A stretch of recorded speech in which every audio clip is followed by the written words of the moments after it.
So speaking of Jacob Blake, his family is speaking out about all of the violence and unrest caused by his shooting. Here's what his sister and his mother said about it. I'm not sad. I don't want your pity. I want change. If Jacob knew what was going on as far as that goes, the violence and the destruction, he would be very unpleased.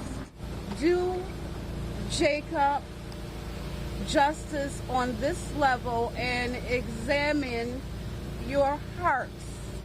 To all of the police officers, I'm praying for you and your families.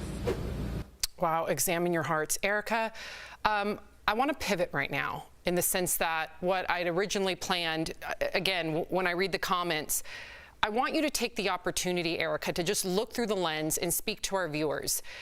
We have a lot of our viewers that there's a disconnect. They don't understand what we are talking about up here. What would you say to the viewers, Erica, if you pretend you're at a coffee table with them and you're finally getting to meet one of these viewers for the first time and they're saying to you, Erica, Jacob Blake shouldn't have turned his back on the police.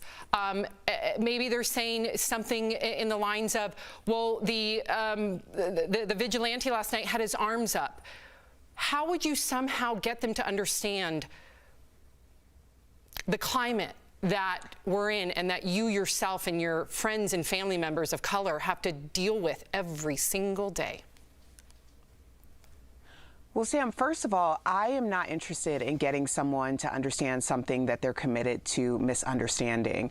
If you're someone who is really trying to get a sense of the historical context of what Black people have been through in this country in order to create a better future for all of us, then those are the people that I'm interested in having a conversation with. And that's only if they want it, because quite frankly, I'm tired. We're tired of repeating the same things over and over. There is so much evidence. We see this all the time in the media. We see it on the streets. We know what racism is. We know what the social impact of racism is. We know what the threat to white fragility and white safety is. These are the things that we hear rhetoric about all the time. And I can understand if you're someone who is like, you know what? I'm not a racist person. I have a great heart, and I'm happy that you exist. But what we're doing right now is exactly what, think about it in terms of women who felt so emboldened to speak their truth through Time's Up.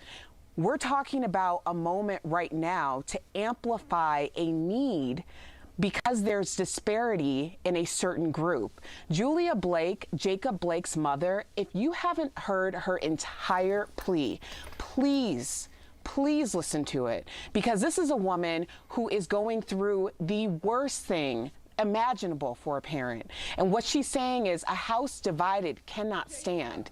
She also said America will be great when we perform greatly. That takes a certain degree of empathy and compassion and unity, and maybe that means that you have to get a little bit uncomfortable. And that's okay, because we're uncomfortable. But I think it is time that we get an understanding of what it's going to take to really be great when we all come together to perform greatly. Wow. Powerfully said, Erica. And one thing that the viewers can do today is watch that plea from Jacob's mother, Julia, and perhaps you will understand more.